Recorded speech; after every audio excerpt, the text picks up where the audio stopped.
Okay, good morning to all of you. So whether this slide is visible? Yes, sir. Visible. So I think today many people will not join, only 28, but we cannot wait. So let's start. Today this is little bit more analytical kind of thing. I will take more examples. Last classes we have discussed only the basic concepts of object-oriented software testing. Today we will apply the specific techniques, specific methodologies for designing test cases. Please try to understand any point you please interrupt me because similar questions will be asked in the examination. Today it is full of examples and exercises. Okay, let's continue with this portion. I have taken from Software Engineering book by Pressman. I have taken from that book. Okay. Basically, today we will discuss the different types of object-oriented software testing techniques. Okay.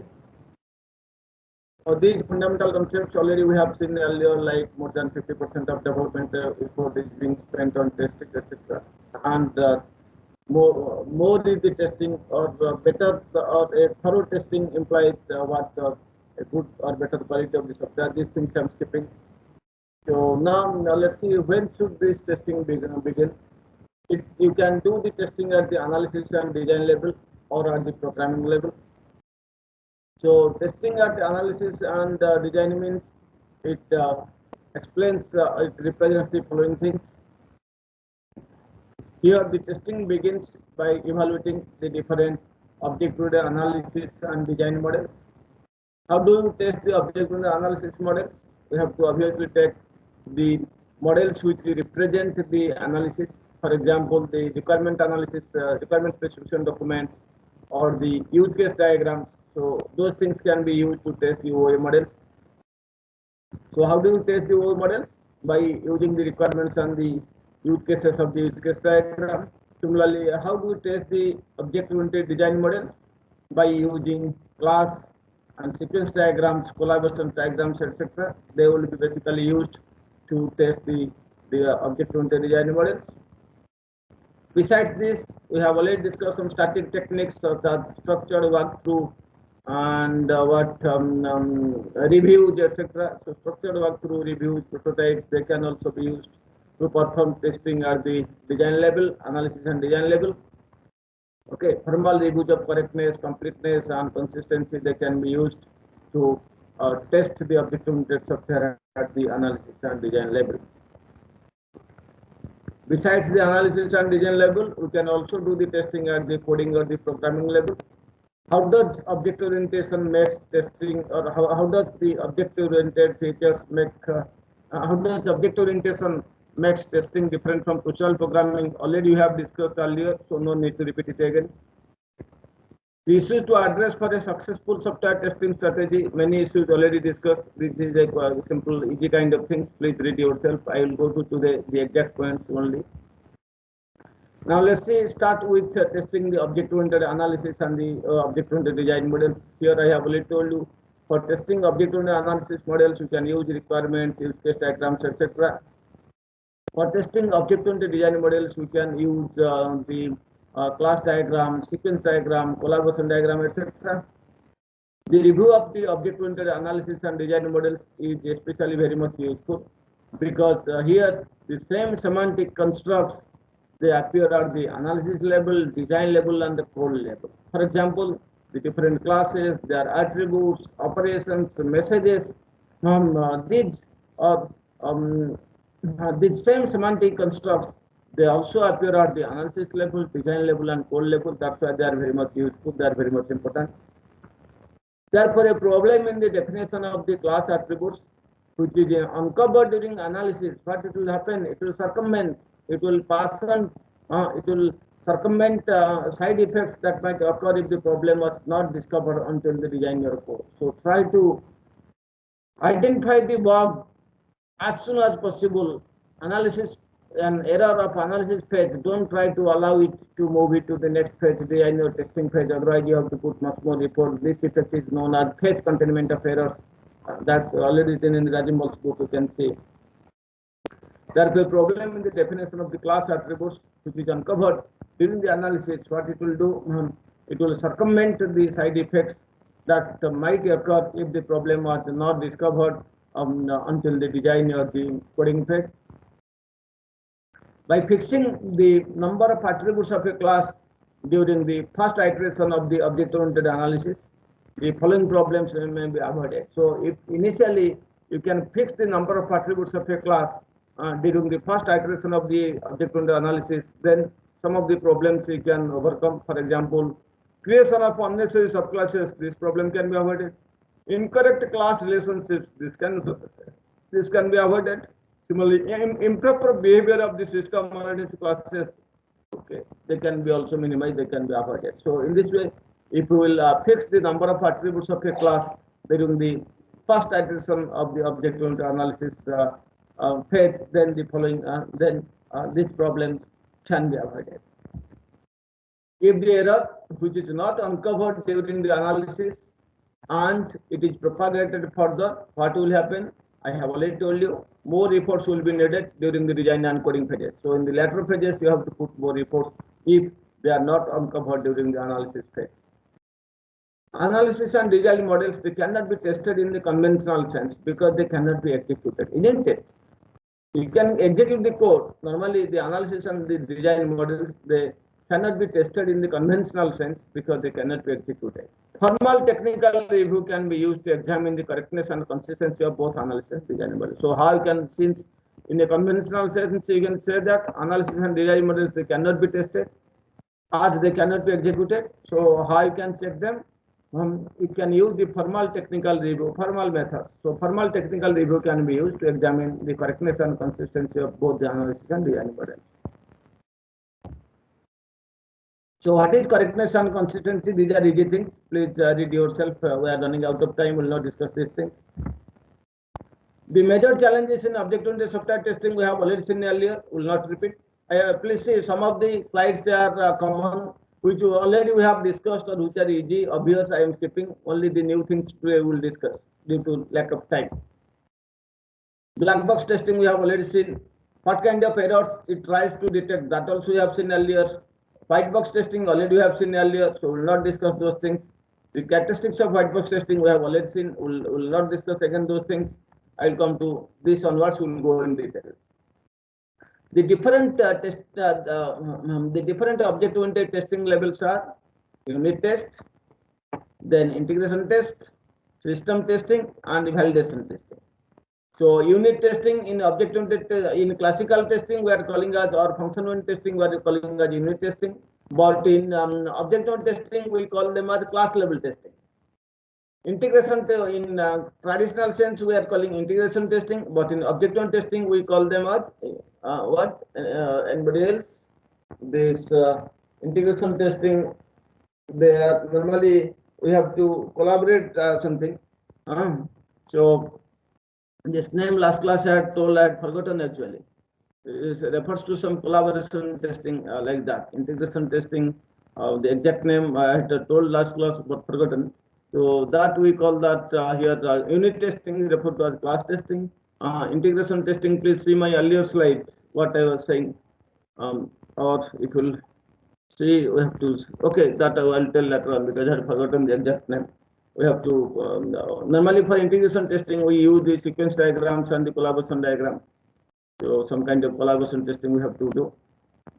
System testing is same as in traditional sense as well as object-oriented testing. Then validation testing also we perform in case of this object-oriented software testing. So, these are the different object-oriented testing levels. Let's start with what are the different techniques. As I have already told you, the traditional testing techniques cannot be directly applied to object-oriented testing due to some reasons I have already explained in last class. Now, let's see how we can apply unit testing to object-oriented software.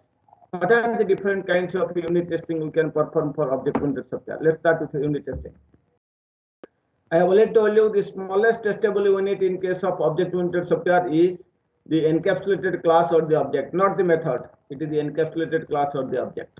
A single operation, it needs to be tested as part of a class hierarchy because its context of use may differ subtly, isn't it? So, even if it is inherited, the context of use may be different. The context of use of the class may be different, so it needs to be retested again.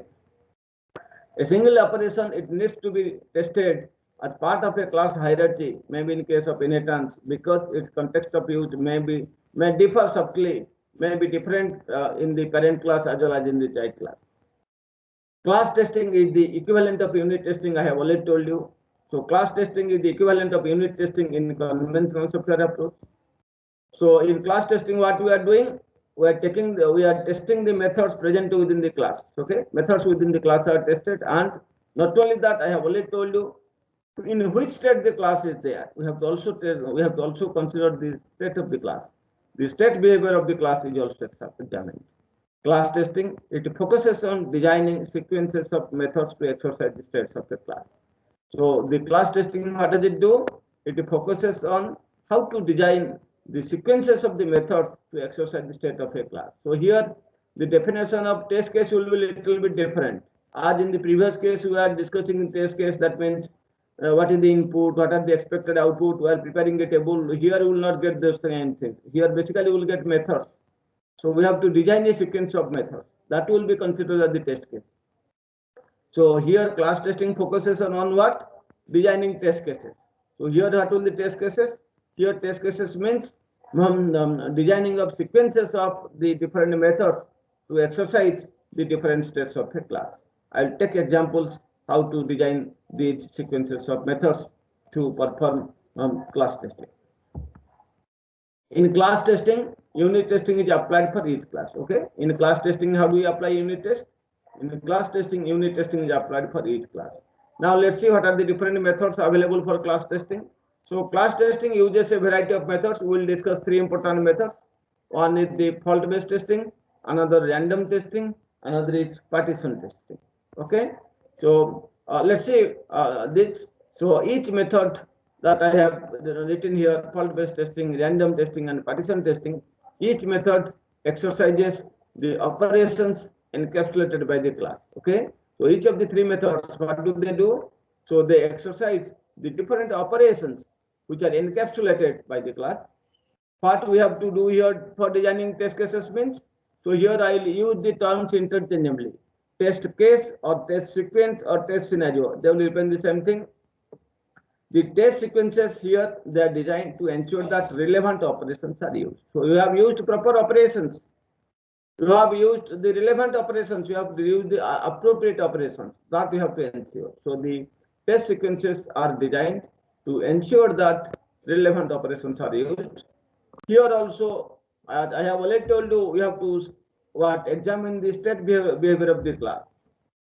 So here the state of the class, which is normally represented by the value of the attributes, is examined to determine whether if errors exist.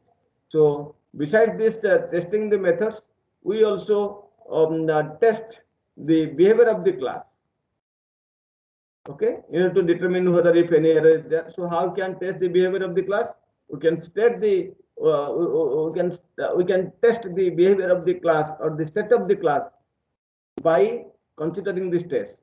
How the states can be represented? States can be represented by its attributes. For example, if you have seen, if age is greater than 18, so one state. If age is less than 18, another state. Similarly, if you go to the ATM example, if in account balance is a feature, balance is an attribute. If balance is equal to 0, maybe it is an idle state. If balance is some amount, then maybe it is an active state. Like that. If balance is less than 0, that means negative, it is in what loan state or overdrawn state, like this. So you can represent the state of the class by giving some values to the attributes. Now, so in class testing, the different states of the class, they are represented by the different values of its attributes. The state of the class is also examined to determine if any errors exist. So in this way you perform class testing. Now let's go to the first testing, that is the fault-based testing. Okay. So just 1 second, please.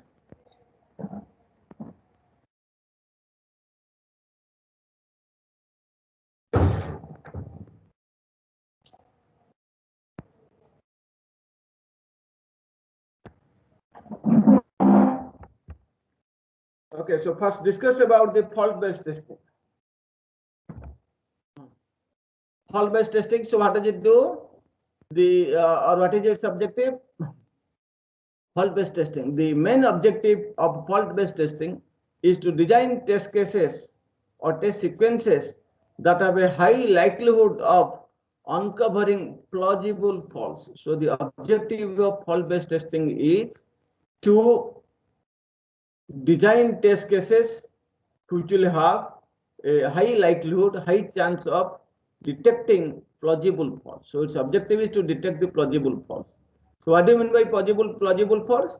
Plausible faults are the aspects of the implementation of the system which may result in defects. So the different aspects of the implementation of the system, the implementation aspects, the different implementation aspects which may result in defects, though they are called as plausible faults. We'll take some examples. Here the test cases are designed to exercise the designer code to determine whether these faults exist or not. So normally here we have to design test cases to exercise what? To exercise the design or the code in order to determine whether these plausible faults exist or not. So we have to exercise the design or the code. Fault-based testing can find significant number of errors with low expenditure of effort. Okay, the fault-based testing it can do what? The fault-based testing can find significant number of errors with very low or less expenditure of effort. So let's see what kind of faults can be detected by this fault-based testing. So three types of faults are encountered in this case. Three types of major faults can be detected by fault-based testing. They are unexpected result, okay, wrong operation or message used, and incorrect invocation. Okay, so three types of faults are encountered. One is unexpected result. That means you are not expecting that result, but you are getting that result. That can be detected. If you have invoked any wrong operation or message, that also can be detected. If some incorrect method call or incorrect invocation of the method is there, you have used some incorrect invocation of the method, that can also be detected. So fault-based testing can be used to detect these three types of faults: unexpected results, wrong operation or message used, and incorrect invocation.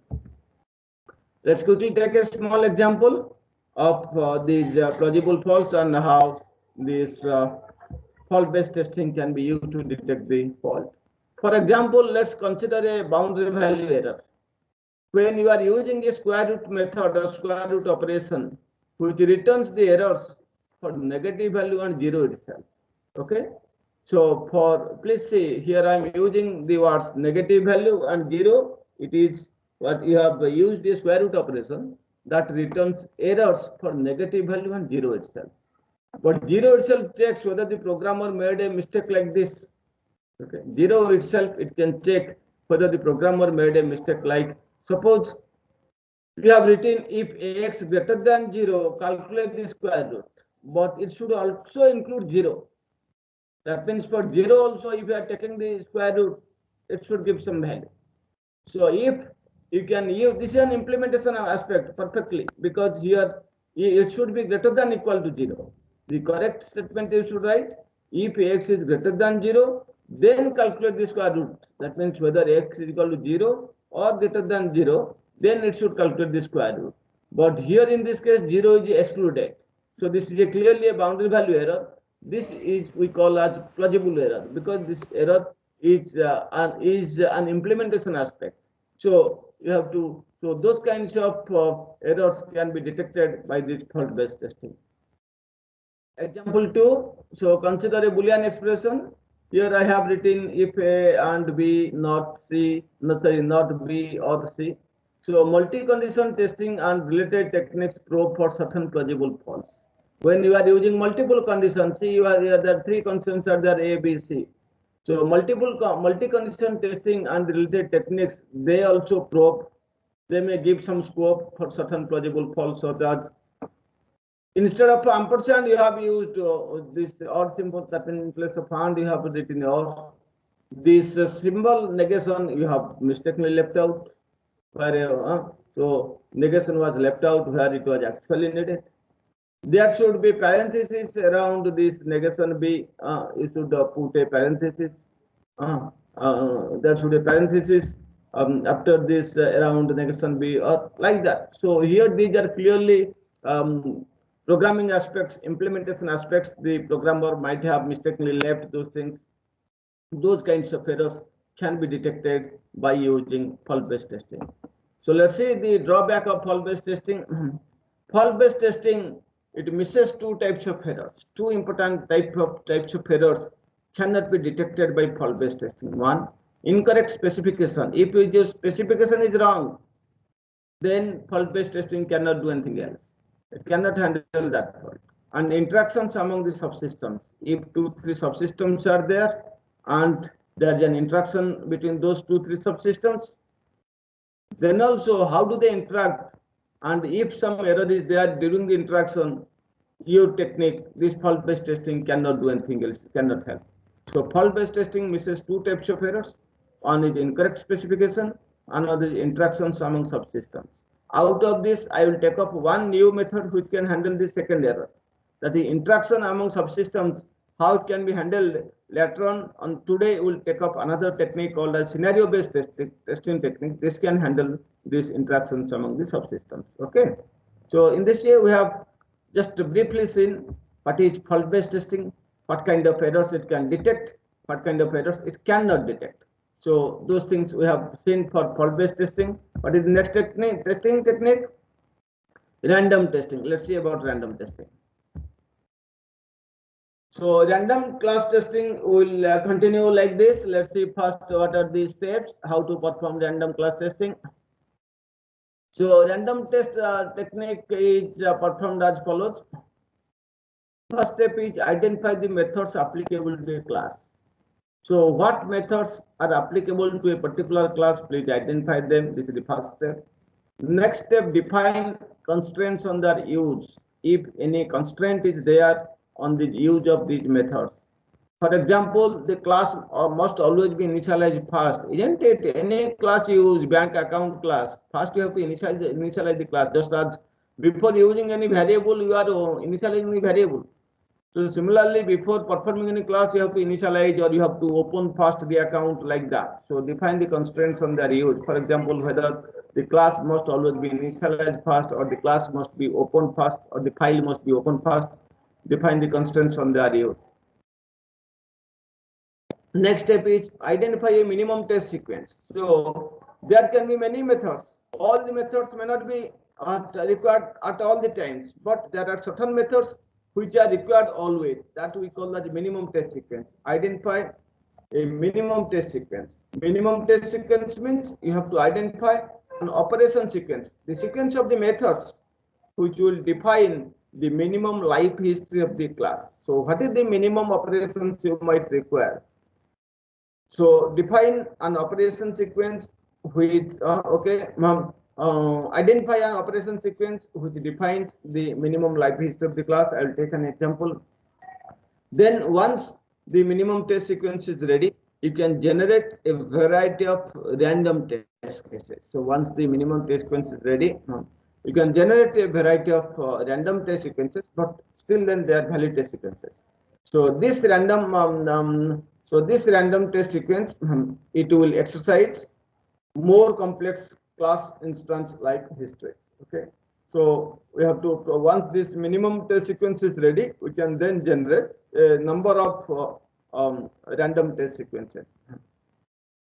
I'm taking a simple example now, then I will apply random class testing. I'm taking the bank information system. So several classes are there, you can know. Account class, manager is a class, customer is a class, clerk is a class. Then account book is a class. So several classes are there. I am doing what? Class level testing. So class is the smallest unit. I am taking account as the class. So in my example, I have taken account as the class. So an account class in a banking application I have considered. This account class, I want to apply random class testing. What is the first step? First step is identify the methods applicable to a class. So what methods can be applied to a class? You can see first you have to open the class, then you have to set up the class. Set up means initialize. Then you have to deposit some money. Then you can perform also withdraw money. You can perform checking of the balance. You can get a summary sheet. You can check what is the credit limit. And finally, after all the operations are over, you have to close the account. So these are the tentative operations or the methods which can be applied on the account class. So my first step is over. Identify the methods applicable to class. So these are the methods starting from open to close. These are the methods which are applicable to the account class. Now I have to go to the second point. What is the second step? Define the constraints on their use. What could be the possible constraints for using these methods? This is optional. Some constraints may be there, some constraints may not be there. Here you can see that some of the constraints, like before you are performing any operation, you have to first open the account, isn't it? So similarly, another constraint, when all the operations you are performing, you have to close the account. Like this, let's see what are the constraints they can be applied on these methods.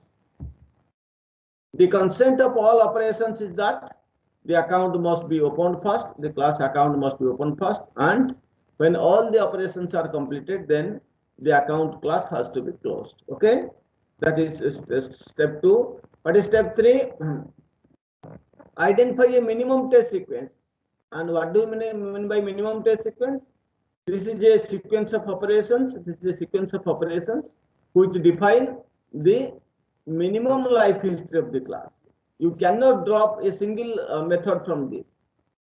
Okay, if you will drop a single method, then the minimum life history cannot be covered. So let's see for my account class, what are the minimum operations that must I have to consider.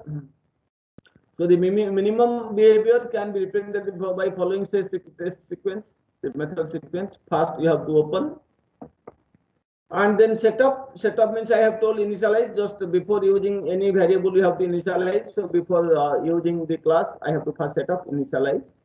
Then since it's an account class, I must have to deposit something. Only when I will deposit, then only I can withdraw, check balance, credit summary, etc. So next I have to perform deposit. Next, what I have to do? See, someday I have to close my account, but before closing the account, I have to withdraw all the money. So that's why withdraw also is a part of the minimum sequence, and finally close. See, there are many methods I have listed here. Some other methods you can also add to this. But you see, out of all the methods, these 5 are minimum. I cannot drop a single sequence from here. Anyone you just say, open I cannot drop. Setup I cannot drop, because if I drop setup, then how can I make the deposit? Initialization is not done. I cannot drop withdraw, because before closing the account, I have to withdraw all the money. So the minimum behavior of this class can be represented by the following minimum test sequence, that is open, setup, deposit, withdraw, close. Okay, so this is the minimum behavior. Now I'll go for step 4. What is step 4? Generate a variety of random test sequences. So once this minimum test sequence is ready, from that you can now generate any number of random test sequences. So let's first find out this generic template, and then from the generic template I can develop a number of test cases. So what now I will see? I am preparing a generic one. How? See, I should develop the generic test sequence in such a way that the minimum test behavior is preserved. So what is the minimum test behavior? Open, you see, setup is also there, deposit is there. After this deposit, what you can do? Those are all optional. That's why I have put a square bracket. Within square bracket, anything else put means it is optional. So what you can do after the initial deposit of 1,000 or 3,000, then you can make any deposit. You can make any withdraw like that. So here 3 symbols I have used, or 4 symbols. These hyphens are means the sequences, continuations. First open, then set up, then deposit. Star means for n number of times you can do repetition. Square bracket means it is optional. and this what is this bars means or. You can perform one or more of these operations. That means first open you have to do, then initialization of the account, then the initial deposit, then you can go for any number of deposits, or you can go for any number of withdrawals, then you can go for any number of checking balance operation, you can get a summary sheet, or you can get a credit limit, etc. Any number of times. But finally, before closing the account, you have to withdraw all the amount. So again, withdraw is coming here. This is must, and then we have to close. In this way, we have generated the random test sequences. This template, we have generated the template now. Now you just vary, as I have already told you, minimum portions cannot be changed. Only what is there in the bracketed portion that you can drop, or you can use one time, or you can use many times. Any one of them or all of them, whatever that. Depending on that, you can generate hundreds of test sequences. For example, I have generated from this template, from this generic template. Why this is random test sequence? Because randomly I can generate test sequences. For example, first test case 1, open setup deposit. Up to this is the minimum behavior. Then I have made another deposit. After this, I have checked this balance. Then I am checking what is the summary. Then I am withdrawing whatever I have deposited, I have withdrawn, and I want to close one test case. Another test case, you see, first the minimum behavior, one open setup deposit. Then I am making one withdraw, then another deposit, then balance, check balance, then credit limit, then make the final withdraw, and then close. In this way, from this generic template, you can generate hundreds of test sequences. You can make deposit 10 times, withdraw 10 times, balance 15 times, check credit limit 20 times, like that. So this will vary. So, and how I am generating these test cases? I am generating these test cases by randomly invoking those methods from the square bracketed portion. That's why this is known as random testing. So in this way, first you generate this minimum test sequence, then you generate this generic template, and from this generic template you can generate n number of test sequences. That's why since you are not using any specific order, randomly you choose the methods from this bracketed portion.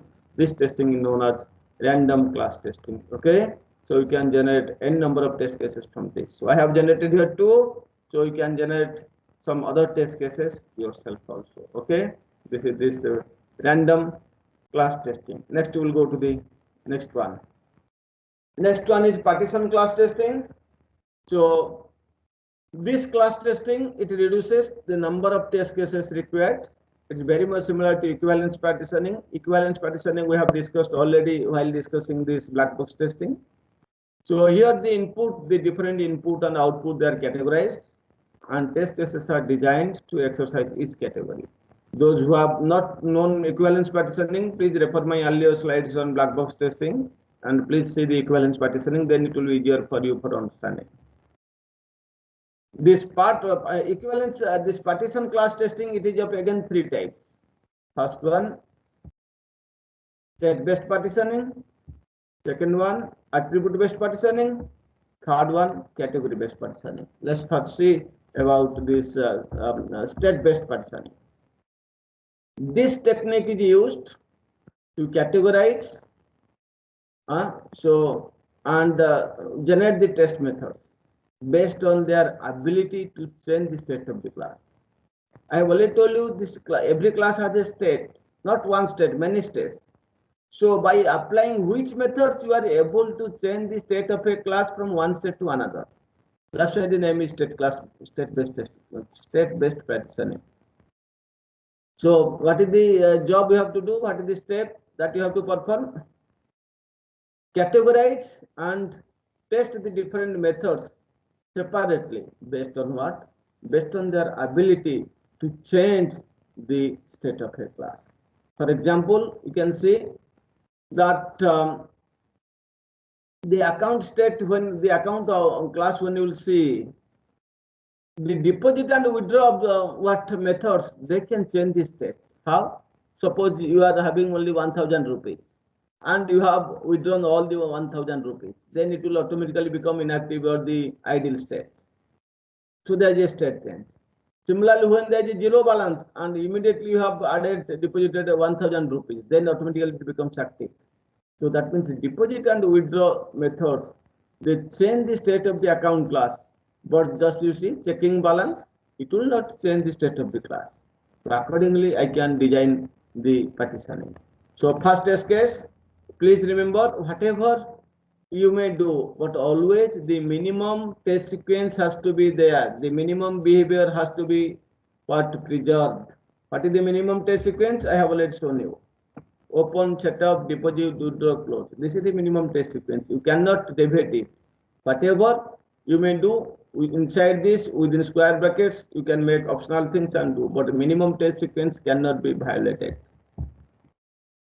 So, as I have already told you, in this example, deposit and withdraw, they change the state, but balance does not change the state. So accordingly, I have given two examples here, two test cases. First test case, open, setup, deposit up to this minimum test sequence.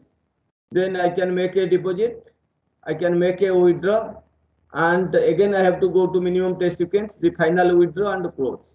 So in that way, I have preserved the minimum test sequence. So how I have made partitioning? I have seen all the methods. I have divided into two partitions. One side I can keep deposit and withdraw because these methods, they can change the state. Another side I can check the methods such as balance and this summary. Those things, they do not change the state. So that's why one test case I have taken where I have considered this deposit and withdraw. Another test case I have taken here like get summary, credit limit, etc., check balance. So those things, they do not change the state. So another test case I have taken considering the other methods which do not change the state such as summarize, credit limit, check balance, etc. So two test cases I have designed here. Open, setup, deposit, another deposit, withdraw, final withdraw and close. Here deposit and withdraw change the states, but another test case I have taken where I have taken summarize, credit limit, check balance, etc., which do not change the state. So another test case is open, setup, deposit, summarize, credit limit, withdraw, close. So in both the cases, the minimum test sequence is already preserved. Okay. Next is very much similar called as, so here I have completely give the test cases, other two I will not give, you will have to do yourself. Next category is attribute based partitioning. So here what is the step that you have to perform? Please categorize and test the operations based on what? The attributes that they use. So what attributes they are using, the operations, what attributes they are using, based on that, you have to categorize them, you have to make the partition. Such for example, attributes like balance and credit limit, they can define some partitions. Okay. So attributes like balance and credit limit, they can define some partitions. The operations are divided into three partitions. Here you can see the operations, they can be divided into three partitions, as we have seen here, like the attributes, the attributes balance and credit limit, they can define the partitions.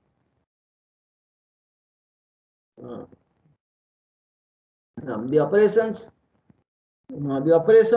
here, they are divided into three partitions, like the operations that use credit limit, operations or methods that modify credit limit, and operations that do not use or modify credit limit. See how I can say, the credit limit is there, depending on your balance, the credit limit will vary.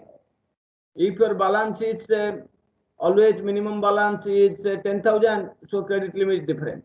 If your balance is more than 20,000, the credit limit is different. So how the balance will be affected? Obviously by taking the deposit and withdraw. That means the operations deposit and withdraw, based on that the credit limit can be actually varied. So operations that use credit limit, who are using operations that modify credit limit. So this example I have already told for second actually. the deposit and withdraw operations, they can modify credit limit. When credit is not possible, you have to add more deposits. If you have taken some more withdrawals, then automatically credit limit will be affected. Similarly, there are another sets of operations which do not use or do not modify credit limit. So accordingly, here I have made three partitions based on the attributes, based on the operations which use, which modify, and which neither use or nor modify the credit limit. Accordingly, three partitions you have got. So once you know the partitions, you write down the test cases yourself. How you will write down? You will write down like this. First, this minimum test history will be preserved. Then the partitions from every one class you take one on one, and then you can write down the test case. This is about attribute based partitioning. But exact test cases, please write. I have already done for one thread-based partitioning. This you have to do yourself. The last partition is category-based partitioning. Here we have to categorize and trace the different operations based on the generic function each performs. Each operation normally performs some action. Based on that, you can make the partition. For example, all the operations normally they are divided into three categories: input operations, computational operations, and output operations.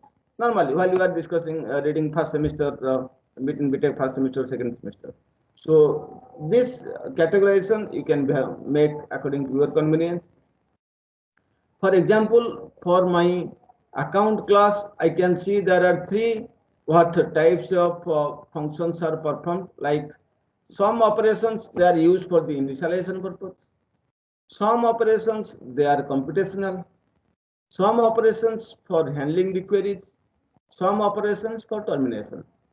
So which operations are used for initialization? You can see open and setup. These are used for initializing the account object or account class. Deposit and withdraw, they are used for the computational purpose.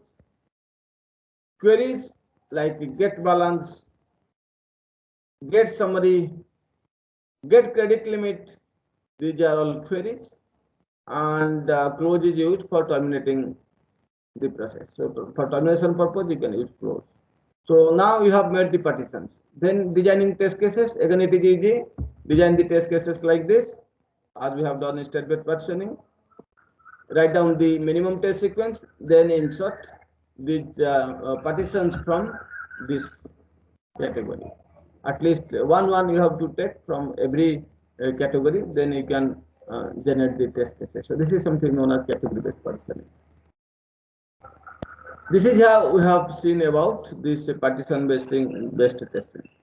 So this is all about this class-based testing. Now we'll go for the integration testing. So object-oriented software, they do not have a hierarchical control structure. I have already told you yesterday. In a procedure program, okay, there is a direct structured control flow, so there is a hierarchical control structure. But in object-oriented software, there are so many classes and methods, so the hierarchical control structure is not obvious here. The object-oriented software, they do not have a hierarchical control structure. So the conventional top-down and the bottom-up integration testing have little meaning here. We have already discussed different integration testing techniques for procedure-oriented programs. So the top-down approach, the bottom-up approach, mixed approach, we have already discussed. So they are now have just very little meaning in this case, in case of object-oriented software testing.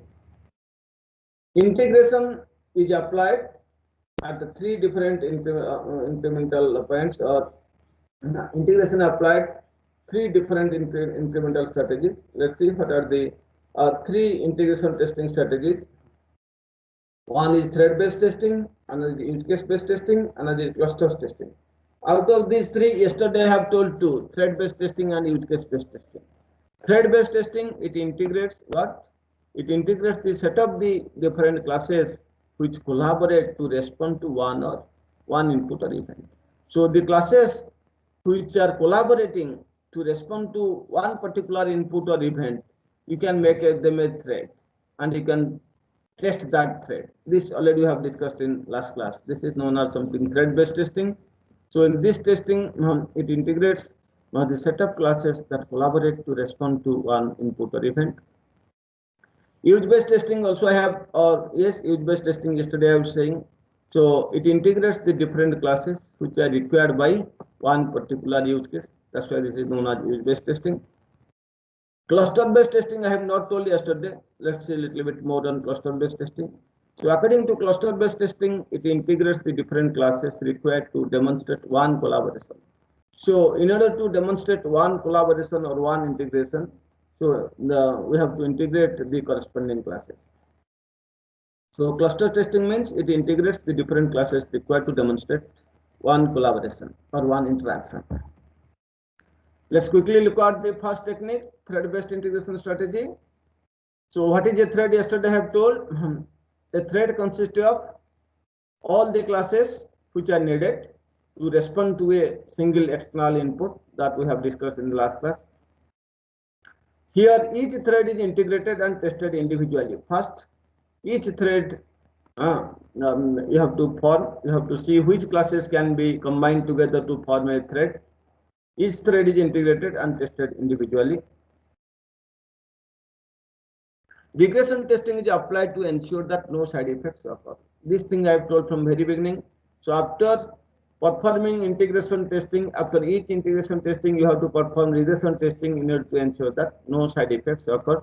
The quality of the system has not deteriorated, or it is at least as good as the previous one. So regression testing is applied to ensure that no side effects occur. Use-based integration strategies.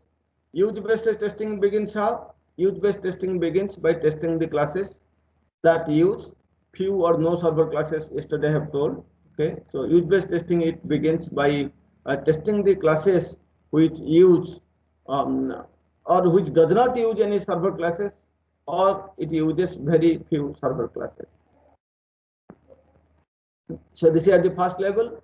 Next level, what will do? Next, the dependent classes which use the independent group of classes, they are tested, followed by the classes that use the dependent group, and so on. This process will be continued till it covers the whole hierarchy. Sequence of testing layers of dependent classes continues till what? Till the entire system is constructed. Okay. Sequence of the different sequence of all the testing layers of dependent classes continues until the entire system is constructed. This is how the use-based integration strategy works. Last one is cluster testing. This is also used for integration testing. So yes, I was saying that forgotten. I was saying that 4 levels: unit testing, integration testing, and then system testing, and then validation testing. So in case of actually object-oriented testing, normally we tell cluster testing instead of saying integration testing. So integration testing in object-oriented software, it is known as cluster level testing. Okay, so unit testing is known as class level testing. Integration testing is known as cluster level testing. Other two are same. System testing and validation testing, they are also performed in procedure oriented testing as well as in this object oriented testing. Let's see how this cluster level testing works.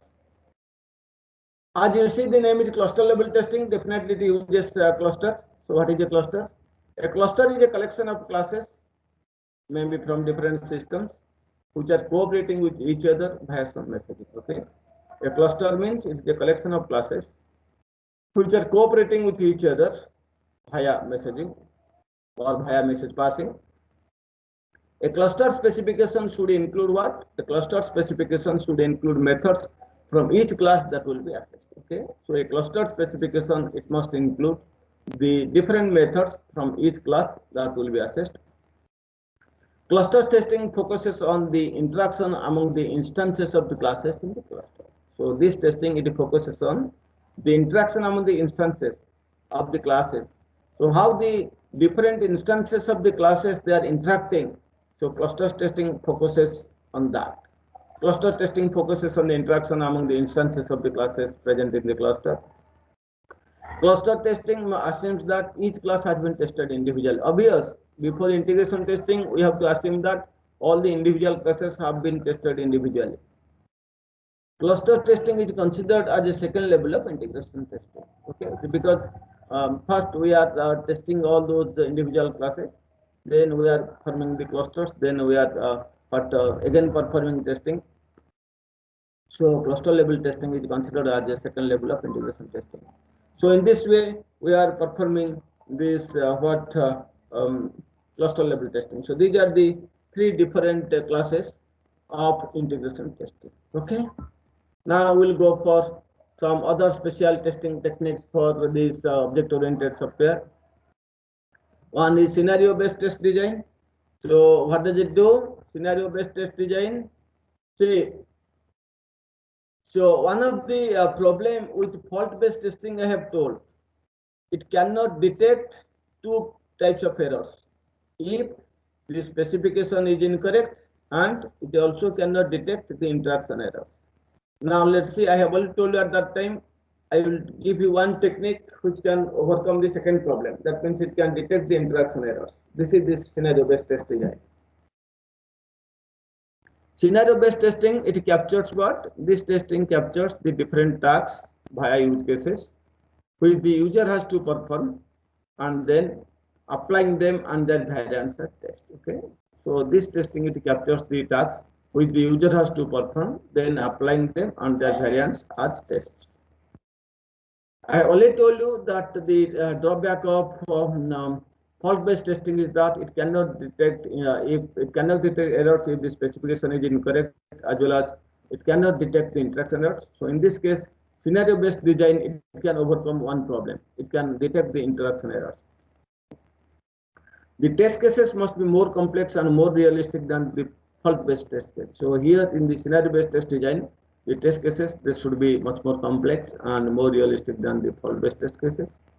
Scenario-based testing, it tends to exercise multiple subsystems in a single test. So this testing, it can exercise multiple subsystems, a number of subsystems in a single test. We'll take a small example and we'll see how the test cases can be derived. You might have written all different documents you have typed, maybe in Word document or so. And first you are writing, then correcting the errors, and then saving it, then print out. Suppose your objective is what print out only the last corrected page. But what you are doing while you are printing, say all the pages are coming, things like that. So now I want to design a test case for this. So this is a system like developing a word processing package. I am taking a particular use case, that is use case 1, fix the final draft. Background is that like it is not very much unusual to print the final draft, then read it, discover some of the annoying errors which are not obvious from the on-screen message, and then the use case describes the sequence of events that occurs when this happens. So what is the sequence of events? First you are printing the entire document, then move around in document, maybe line by line, changing certain pages where errors are there, mistakes are there. Then as each page is changed, you are again taking the printout, and wherever required, sometimes a series of pages is printed out. Page number 5 to 10, like that. Sometimes a series of pages is printed. This scenario describes two important things. What? A test case and specific user needs. So a test case as well as what the user needs specifically. Now there's another use case too. Print a new copy. So here what we are doing, we are printing fix the final draft. Use case 2 is print a new copy. What is the background? Suppose someone asks you for a fresh copy of the document. Fresh copy of the document, it must be printed. Then what you are doing, whatever you have saved here, fix the final draft you have already saved, open that document, print it and close the document. Now after fix and the final draft scenario, just if you select the print option in the menu, what it will print? It will print the last corrected page again, because you have not specified the range. You are interested to take a specific ranges, page number 5 to 10. But if you will just invoke this use case, fix the final draft.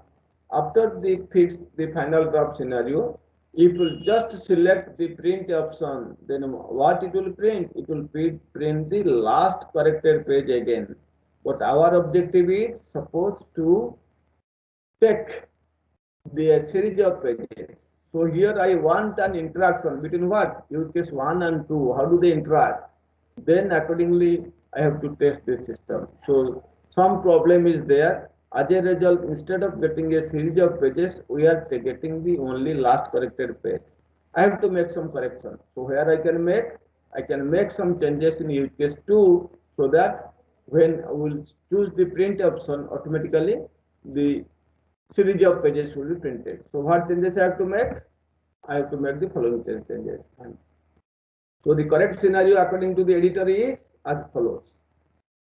So instead this name I have little bit changed. So print a new copy. Some steps I have added. First is open the document. Correct. It was there also. Open the document. Then print it we have put, but here I have added 2 steps. Select the print in the menu. First select the print option. Then you see what do you want. Whether you want to print the current page or the last page or a range of pages like 5 to 10, like that. Check whether or if you are printing a page range. If so, click to print the entire document. If it is so, you can click to print the entire document. So now it will not automatically print the last page. It will, since you are giving the range of the page, maybe all full page 1 to 10 or a sub page 5 to 7, like that. So check what you are interested in. Check if you are printing a page range. If so, click to print the entire document. Then only you click on the print button. Now I have come to this. Click on the print button and then close the document. So if you do this thing, that means after your fixed and final draft, if you will invoke print a new copy, then now the last page will not be printed. It will print what you have specified. So in this way, what we have done, we have tried to exercise multiple subsystems in a single state. We have tried to see the interaction between 2 use cases. That's why this is known as scenario-based test design. So 2 scenarios are there, 2 use cases are there. We are trying to see the interaction among them, and then we are generating the test cases. So here, in this way, you can generate the test cases. Again, you can write down the test cases yourself, like open, print, etc., close, and you can design the test cases. So this is the sequence. In this way, the different scenarios can be covered, and whatever desired you will get the printout, might be the single page or current page or the last page or a range of pages or the whole document. It is specified explicitly in the modified print a new copy use case. Okay, this is something about the scenario based testing. Now we'll go to the another testing called as the random integration testing. So what do you mean by random integration testing? Now, so random class testing I have already told you in my earlier slides. In random integration testing means the same random testing will extend to integration testing. And the specific technique we'll use called as multiple class random testing. In my previous slide, we are doing random testing but for a single class. Now we'll extend it to multiple classes. What are the steps? Almost the same. Now let's only some minor modifications. So since you are doing the integration, there might be 2 types of classes like client and server. For each client class, use the list of the different class methods to generate a series of random test sequences. Okay, for every client class, you can use the list of class methods to generate a series of random test sequences. How to generate random test sequences, I have already told you in the random class testing. The methods, they will send messages to other server classes. Now for each message that is generated, determine the collaborating class and the corresponding method in the server object. Okay. So as this is integration testing, there must be a client class or client object and server object. Now for every message which is generated, determine what is the collaborating class and the corresponding method in the server object. Then for each method in the server object, what you do, for each method in the server object that has been invoked by messages sent from the client object, determine the messages that it transmits. For every method in the server object, you have to determine the messages that it transmits. Now for each of the messages, determine the next level of methods which are invoked. For every message, Now determine the next level of methods that are invoked and incorporate these into the test sequence. It will be understood when only we can take an example, otherwise it is difficult to understand. So now let's take the example and I will try it again. For this integration testing, I have taken a class collaboration diagram, or you can simply call as collaboration diagram. That means how the different classes they are collaborating. This is an example for banking application. So this is the class collaboration diagram for banking application.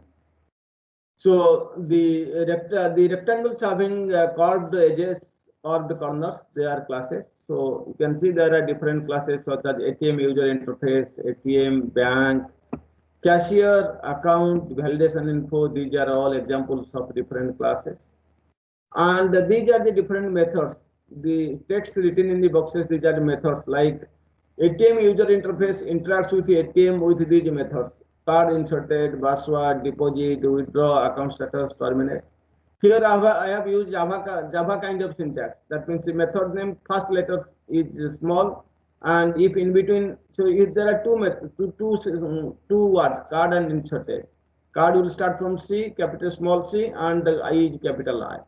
Account status, A is small, S is capital. I have used a Java kind of syntax. So ATM user interface can interact with the ATM with these methods. Similarly, ATM interacts with the bank with these methods like verify account, verify PIN, etc. Bank interacts with the validation info with this and like that. ATM interacts with the ATM user interface with these methods. Now, so this is a clear case of integration testing because it is several classes they are interacting to do the job. Now I want to generate test cases for this. So now you consider a sequence of operations for the bank class related to an ATM class. So I am taking first bank to ATM. Where is this is bank, this is ATM. I want to test the interaction of ATM and bank. So consider a sequence of operations for the bank class related to an ATM class. So how the bank class and ATM class they collaborate? So you can see ATM class collaborates with the bank class through these sets of messages: verify account, verify PIN, etc. So what sequence, in which sequence these methods will be present? First is verify account. It's obvious because whenever you are putting an ATM card, it is going into the ATM. The ATM will establish the communication with the bank through what? Verify account. It will first see whether account is verified, is a proper account or not. Verify PIN, the PIN is proper or not, like this. So that's why two important things I have put: verify account and verify PIN. These are my minimum test sequence, because without verify account and verify PIN, my system will not work. Then whatever inside the square bracket, they are optional. And n means it is n number of times. Either you can put a star or n. So first operation is verify account, then verify PIN, then you can see that any number of operations. So after verify account, verify PIN, then you may go for verify policy. Let's see, verify policy, withdraw request, deposit request, account info, etc. These are all optional. So this is minimum. Any test case, the minimum behavior has to be preserved. So verify account, verify PIN, then square bracket means optional. Then you can apply this operation, verify policy, or any withdraw request, or any deposit request, or any account information required, like that. So in this way, the two classes they collaborate: ATM class and bank class. Now from this, you can generate a random number of test cases like verify account, verify PIN. Out of this, all I have taken one, like deposit request. You can take another test case 2, verify account, verify PIN, and withdraw request. Test case 3, again verify account, verify PIN, and account info requirement, like this. So from this generic template, you can generate any number of test cases. So here we are testing what? How do two classes, ATM and bank, they are collaborating. So this is and this we are doing the test these methods randomly. That's why this name is multiple class random testing. Two classes here at least. How do they work? We are testing, and we are generating the test cases randomly. That's why the name is multiple class random testing. Okay. In order to consider the collaborators involved in this test, the messages associated with each of the operations noted in the above test case are considered. Okay, I am repeating again. In order to consider the different collaborators involved in this test, the different messages associated with each of the operations, they are considered. For example, you see this bank. When you are calling to it, testing the relationships ATM and bank, you have sent the message verify account. Then the bank must verify the account. How? Where is there? There is another class called as validation info. So this bank will send the message valid account. That means it will send the message whether the account is valid or not. It will send the valid account to where? Validation info. So when ATM is collaborating with the bank for the verify account, bank it will next collaborate with the validation information class by sending the message valid account. So I have to also test valid account. That's what I want to say here. In order to consider the collaborators involved in this test, the messages associated with each of the operations noted in the above test case, they are considered. For example, I have already told you the bank class must collaborate with the valid info class to execute two important operations, verify account and verify PIN, with accounts to execute deposit request. See, I have already told you, bank will, when ATM is collaborating with bank for verify account and verify PIN, bank will collaborate next with validation info for valid PIN and valid account. Similarly, you can see ATM is collaborating with the bank for deposit request. But the deposit, where it is there, you can, then it must to be updated in the account. Through what? There is a message you can see deposit. Similarly, withdraw request, it has to be further collaborated when you are interacting with the bank. ATM is interacting with bank for the withdraw request. Bank has to also interact with the account with this deposit. So similarly for withdraw, there is a withdraw message here. Deposit request, another deposit, like this. So in this way, you have to find out for two classes when they are collaborating, do we require any further class to be collaborated if that identify the corresponding messages. For example, here we have seen bank class must collaborate with the validation info to execute the verify account and verify PIN. See, where is verify account? Here, verify account and verify PIN. Corresponding messages are valid PIN, valid account. And it will also collaborate with it will also collaborate with account class for what? Deposit request. You can see that there is a deposit request. When ATM will collaborate with the bank for deposit request, bank must collaborate with the account with what message? Deposit. For withdraw request, bank should also collaborate with the account with this method withdraw. So in this way, you have to identify the associate the messages associated with each of the operations. Okay, for each collaborator, you have to do this thing. In order to consider the collaborators involved in this test, the messages associated with each of the operations noted in the above test case are considered. Example here we have seen for bank how does it collaborate with when ATM collaborates with bank class collaborates with validation info. When for which purposes? Verify account and verify PIN. Similarly, when ATM class it collaborates with the bank for deposit, you have to go for deposit request. Bank has to collaborate with account class for this deposit request. Similarly, for withdraw request, bank has to collaborate with account object. So now we can write down a new test case to exercise this above collaboration. I have given name test case 2. So first the minimum test sequence. What is the minimum test sequence? First is verify account. Verify account. I have written here verify account, but within or below as a subscript I have written verify account of what? Then see verify account. It is coming to here bank. So that's why I have written verify account of bank class. Then where will go? After verifying account, bank will collaborate with what? bank will collaborate with the validation info. With which message? With this valid. So valid account support. So that's why I have written verify account bank. Then next message should be verified account, valid account of which class valid info.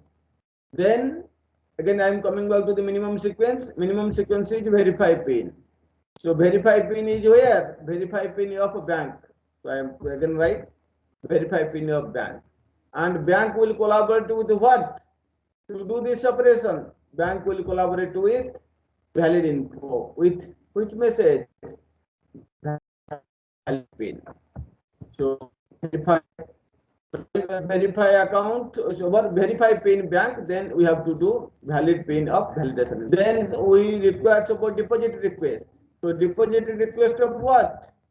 Deposit, this I am extending deposit request of bank. Then bank will collaborate with one account with which message? Deposit. So then I have written deposit request of bank, and then I have to perform deposit of amount with, sorry, deposit of account, I'm sorry, deposit of which class? Account class. So in this way, 4 classes are collaborating. ATM with bank, bank with valid info, and bank with account. With what messages? We have written there. Verify account, valid account. Verify pin, valid pin. Deposit request, and the deposit of this account object. So in this way, we have generated the test cases. This is multiple class random testing. So please practice similar types of test cases. So many testing we have already seen. One more testing technique we'll see. Then we'll try to round up. So this approach for multiple class partition testing, it is very much similar to the approach used for partition testing of individual classes. Here a single class is partitioned as discussed earlier.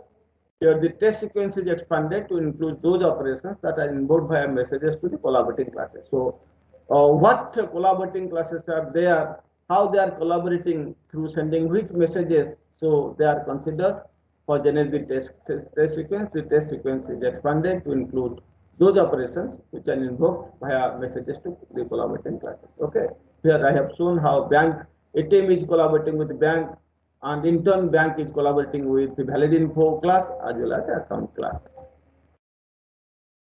There can be several alternative approaches. And the alternative approach I have shown here, like an alternative approach, it partitions the test cases based on the interfaces to a particular class. For example, the bank class, it may receive messages from ATM and cashier classes, and hence the methods within the bank can therefore be tested by partitioning them, those that solve the ATM class and those that solve the cashier class. In that way, you can make 2 partitions and you can generate the test cases accordingly. The state-based partitioning can be used to define the partitions further. We have already discussed state-based partitioning earlier. The state-based partitioning can be used to define the partitions further. These are extra things. If you will get time yourself, those who are in the industry, they may extend. We don't have time to discuss all those, but the hints I have given, you can develop similar alternative approaches. So the last technique we'll see about the behavioral integration testing. So this integration testing is multiple class random testing. Then we'll discuss quickly about the behavioral integration testing. As its name suggests, behavioral integration testing. Here, the test sequences are derived from the behavioral models such as state chart diagram or activity diagram, etc. We have to derive the test cases from the object behavioral analysis model. So we may use the state chart diagram or activity diagram.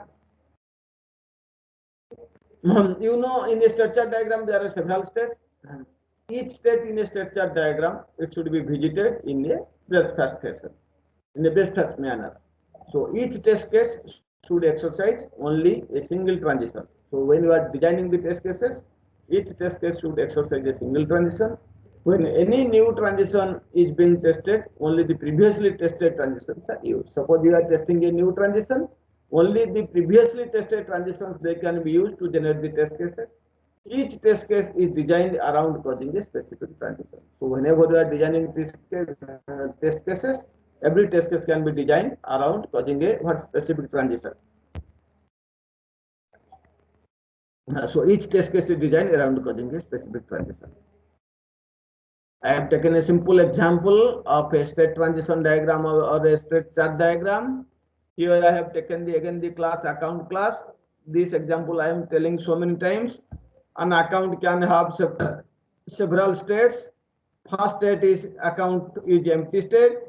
Then you are setting up the account, I mean the initial deposit. Then it leads to the working state. And if some days you do not use it, it may be idle state or non-working state. And when you make the final withdrawal, you go to the closed state of the dead account. So these are, for example, some of the states of the bank account class. This circle, black circle represents start. So first message is open. When you are opening, the state is changed from started to account empty account state. Then setup account, initialize. Then the state is changed from empty account to setup account. Then you make this initial deposit. Here you are opening the account, creating the account. Now you are making this initial deposit. Then the state is changed from initial state to working state. Then here you can perform any number of deposits, you can perform any number of withdrawals, you can perform any number of check balance, check credit, check account info. And when you are making the final withdrawal, then it becomes non-working. And when you officially close it, the account state is changed to the dead state. Very simple state chart diagram or state transition diagram. Now let's see how we can design test cases from this state chart diagram so that the behavior is tested. So now the test cases, I want to say that yes, here are the test cases. Anyway, I have already told you, you have to preserve the minimum test sequence. So what is the minimum test sequence? You can see first you have to open the account from this, then set up account, isn't it? Open, then set up, then deposit initial, that must be there. Then withdraw final must be there, close. These are the minimum test sequences I have shown here. Isn't it? It is very much identical to minimum test sequence. First open, then set up account, then initial deposit, then withdraw final, then close. After this minimum test sequence is ready, you can add many additional test sequences, many operations to it so that you can get many number of test sequences. For example, test case 2, open, set up account, initial deposit, then you can make any number of deposits. You can see the figure. You can make any number of deposits. You can make any number of withdrawals. You can make any number of these or a combination of these. You can get n number of test cases. So test case 2 is open, set up account, deposit initial, then another deposit, then one check balance, then you want to check the credit limit, then final withdraw, and then you are closing. Another test case, again minimum test sequence, open, set up account, deposit. You are making one deposit, but now you are not checking balance, you are making one withdraw, then you are checking account info, then final withdraw, then close. Like this, hundreds of test cases you can design. In the examination, it will be asked that design 2 test cases or 5 test cases, etc. for a specific class, a specific object. So first you have to draw the state transition diagram like this for the given object or class as it will ask in the examination. Then you have to generate the minimum test sequence. Then accordingly how many questions will be asked to generate how many test cases, you generate n number of test cases accordingly. This is how you can generate test cases from a state transition diagram. This is an earlier version, people are saying transition diagram. Nowadays we are calling a state chart diagram, or in UML 2.0 we call that state machine diagram, state machines. So you can construct state machines accordingly. Actually, this diagram will be completed here. You have to add a final state, just like initial state is black circle. Here you have to make a black circle, encircled by a simple empty circle that will represent the final state. So that is not shown. Please add from dead account, add one arrow and one this black sequence covered by a outer circle that will give the end state or final state. Okay, so this is how we can perform this behavioral testing. How you can generate test cases from behavioral diagrams such as your state chart diagram. Another example, I have given the hints only. You will do the test cases yourself. I have taken the example of a credit card. You all are using credit cards. You have to generate test cases for the credit card using this state transition diagram. I am giving the hints. This is the assignment. Hope you have to submit by tomorrow. A credit card, it can move between many states such as undefined, defined, submitted, approved. I have given only 4 states, but if you want in your real life, you can add as many states as possible because you are using the credit cards. Then what you do, draw similar type of state transition diagram. The first test case must test the transition out of the start states undefined and not any of the other lateral transitions. Okay, the hints I have given, I will not discuss in detail. This is an assignment for you.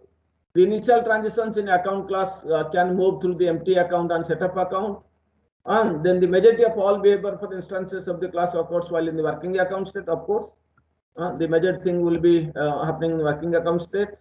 Okay, so those things you please see yourself. A final withdrawal and close cause the account class to make transitions to the non-working account and debt account status. This is these three for this actually. These last 3 bullets are for our account object. So only the assignment, the first bullet is meant for the assignment credit card. The states only I have identified. If you want, you can add more you can identify more states. Then draw similar types of state machine or state chart diagrams or state machines. Then design this minimum test sequence. Then you design at least 5 test cases or test sequences for the credit card. This is an assignment to be submitted by tomorrow night. This is all about all these different test cases. Actually, many techniques are there. We are running out of time. So this is all about the testing of object-oriented software. So this is one work my PhD student had done. So if somebody wants to do MTech research, your MTech thesis or PhD thesis, can take up this an example, not for the examination purpose. How to generate test cases from the state chart diagram. So he has first drawn the steps only I have written. He has first drawn the state chart diagram of the given problem or the given class. Then he is selecting the different predicates and drawing a state graph according to the state chart diagram. That means from the state chart diagram, he is drawing another graph called a state graph. Then he is developing the Java code for the state graph. Then generating class file with the use of model JUnitJar and JUnitJar file. And then he's generating the different coverages such as state coverage, transition pair coverage. These are applicable for state chart diagrams.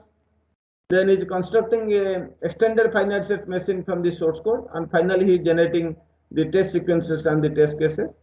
This is a little bit research oriented, but I thought if somebody is interested can take up this. Otherwise, you may skip these things. This we have drawn any tool like RSA is there. Rational rows is there. We have used those tools. This is an example of soft drink vending machine, and we have drawn the state chart diagram using the rational rows. Then, as I was saying, from the state chart diagram, he is drawing another graph called as state graph, and has used McCabe cyclomatic complexity.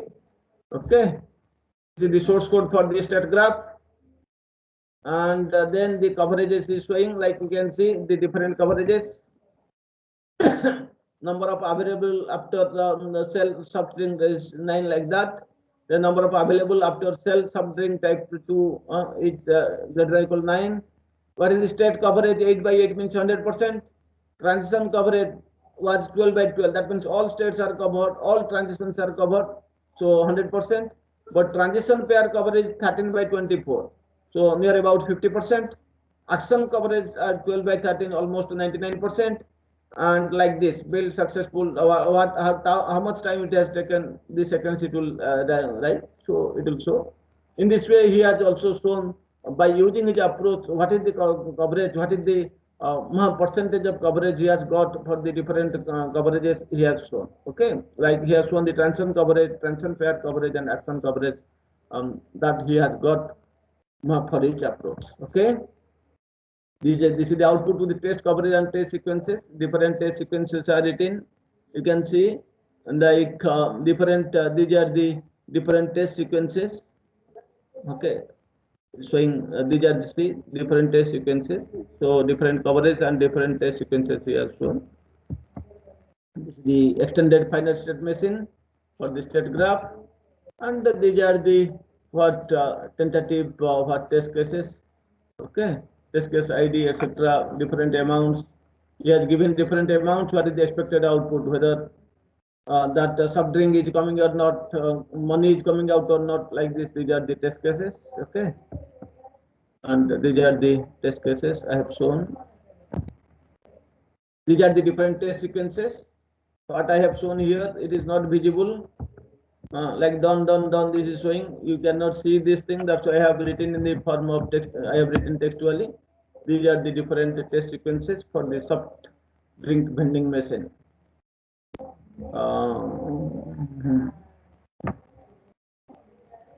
Okay, so these are the different coverages. Validation testing, just very easy. So I think you are not now in a mood to see. We'll stop here. Validation normally succeeds when the software functions in a manner which can be reasonably expected by the customer. What is customer wanting? The software is exactly giving or producing those things. Then we say that validation is successful. Please focus on the user visible actions and user recognizable outputs. And at this level, the details of class connections disappear. Okay. At the validation testing, details of class connections disappears at this level. Okay. You can apply use case scenarios from the SRS document. You can apply black box testing. You can apply acceptance test through alpha testing and beta testing with actual customers. This is how you can perform validation testing. This is applicable for both function-oriented software and object-oriented software. System testing, already we have seen so many system testing techniques. The non-performance testing or the non-functional testing or functional testing we have seen already earlier, so these things will not discuss. These things you can skip. These are the test case design for object-oriented software. These steps, please have a look into yourself. Challenges already we have seen, no need. This, please have a look. You can see yourself. I have listed some of the testing tools along with their purposes. This will be helpful for your industrial life. Please practice whatever is available with you. Like there's a, from Mercury Interactive, there's a software called as QTP, Quick Test Professional, used for regression testing. From WinRunner, there's a testing for WinRunner. There's another tool, WinRunner, Quick WinRunner, that is used for user interface testing. From IBM Rational, there are two things are there: Rational Robot and functional tester. Again for, and the traditional version was RSA. Again for this white box testing. From Borland, another tool, Silk Test. From CompuWare, QA Run. From Automated QA, Test Complete to perform regression testing. From Mercury Interactive, QTP, all those things I have written the functions. Please just see yourself. And some of them are free, some of them are licensed. Please see yourself. In our lab, RFT is there. If you will come back after this, I may practice some of the practical classes with RFT. Okay. Rational College software, it is used for test suite management.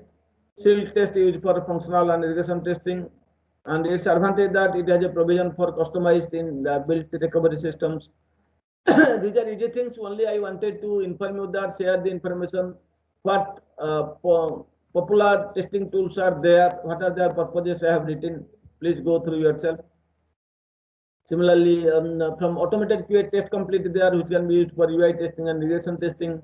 Apache has also a tool called Jmeter, which is used on open source software, which is used for performance and load testing. I think in already the Jmeter has done MTech students for the lab, or if it is not done in the coming Tuesday, we will perform Jmeter. Either it has already been done or it will done. So this is the open source tool software used for performance and load testing. Similarly, hundreds of tools are there.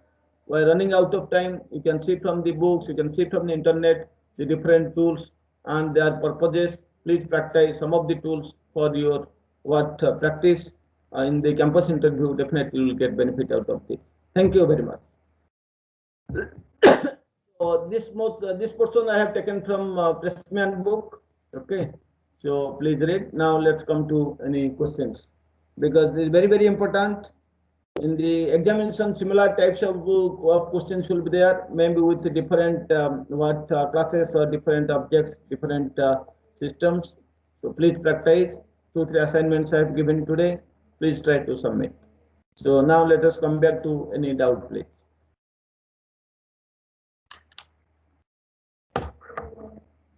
And please try to cover itself tonight. Otherwise, in next class, when you will go to some other thing, you cannot understand. So if anybody asks any doubt, can ask. Otherwise, please refer Rajiv. This is a Prashant book, and please see. Very important. So nobody is asking. Still, I will take up any doubt. If anybody will ask, I'll be happy to take. Otherwise, in the next class in the beginning, please ask the things. The next class beginning, you can also ask. Sir, you will be uploading the PPTs today. Already uploaded. PPT is already uploaded. When I was teaching the first day, and this I have not told. Object-oriented testing concepts. What I have taught up to the last class, I have uploaded. This slide now I will upload. This object-oriented testing, I have 2 slides. One is object-oriented testing concept that we have covered up to last class.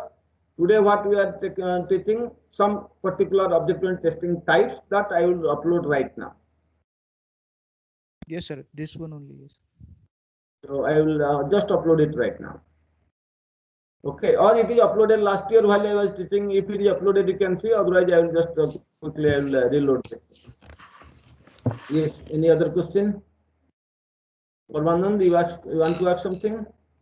No, not related to this, but there is a message from your end regarding the other rest of the classes in this next week. Yes. So we'll take only 4 classes. The schedule is given after the BTech and MTech students. They have decided. Monday 1:15 to 3:15. Tuesday normal class 10 to 11. Wednesday again I think 3:30 to 5:30 or something. And Friday, Thursday is a holiday. Friday again I think 1:15 to 3:15 or so. The schedule is given. So 4 classes will get. So 2 important things left. One is testing of agile software. Another is testing of web-based applications. And if time will permit, another important thing, testing of Android applications. I do not think so how much I can cover, but all the slides I will upload. These are the recent day things. Those who are working for the companies or for research, they must know at least this testing of web-based applications, testing of agile applications, testing of Android applications. All those things are recent day things. So if depending on the time, we'll see. It requires your cooperation. But if you will be ready to see it after 12th, I don't have any problem. I can cover on 15th or whatever that, but requires students' cooperation. If they require, see, forget about examination. That we will see. But my objective is to share something what I have known, so that will be helpful. Right now, you may underestimate this. This is becoming boring, theoretical or what. But when you will join in the industry, see these things. Those who will go to the testing group, they will do only these things. I want to still iterate that one of these BTech student had sent a message few days before that what you are teaching in that agile software development, Scrum, exactly the same things now these companies they are teaching us first before going to the job, this Scrum, etc. And he has told that we have missed this class and now we are suffering. So it is up to you. I don't have any objection. If you want, I can continue beyond 12. If you do not want, 12th we will round off. Whatever is possible. Okay. Okay then. So I hope you will read those things today, at least what we have covered today. And any doubt, either you mail me or Monday in the first 10 minutes you can ask the doubts. How these test sequences, see, now there is a difference you can mark. Earlier test cases we are just writing as tables, but here test case means the meaning is a little bit changed. It's a sequence of the operations or the sequence of the methods. In which sequence the methods or the operations should be applied. That becomes the test sequence. That becomes the test case. So this fundamental concept please put in your mind. Okay. So I hope this will be beneficial for you, but still it is up to you. Yes. All right then. So I hope we have taken approach to 2 hours. Now we must stop. And any doubt, etc., you can ask me anytime. So thank you very much. I hope no questions you are getting. And with the Sir, just wanted to, I was thinking whether to tell or not, just wanted to share. yes, If we talk of industries, the Agile is something from the day one. If the moment you enter the industry and start writing out code or testing, so you have to understand what is that Agile process. yes, On that part of Agile process also, recently you might have heard and seen the DevOps basically. So that yes, is pretty yes. much. Yeah, so sir, again, because I saw that many things you have included in the practicals, basically labs. Yes, So yes. there is a scope of including DevOps because that will be more beneficial for everyone, not only Yes, researchers and students also, BTech and MTech students. Uh, Just wanted to share that particular. See, the problem is that people that I have invited all to join to the lab class, but the many people are not coming. Only these what MTech students are doing. Even my PhD students, they are not joining in the lab. They are saying